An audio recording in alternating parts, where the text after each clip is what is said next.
In this video, I'm going to be showing you how you can do the blinking game filter on Instagram. So once you've loaded up Instagram, you'll be on your home page. Then you want to go ahead and tap on that little magnifying glass to go to your explore page. And once you're on your explore page, you want to tap on the search bar, then tap on accounts, and you want to search for this account right over here. So what I'll do is I'll link up this account in the description of this video so you can go ahead and tap on it from there. Then you need to go ahead and tap on their filters next to the IGTV button there underneath the story highlights. And there you can see the blinking game filter. So you can tap on it, and what you can do is see what the filter looks like. Every time you blink, you're going to get a counter. And what you can do is tap on the download button to save it to your Instagram camera so you can get it easily later on. Or you can go ahead and tap on the try it now button to try it from here.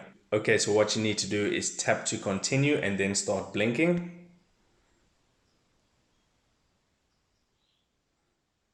And you can see the count up timer goes up every time you blink.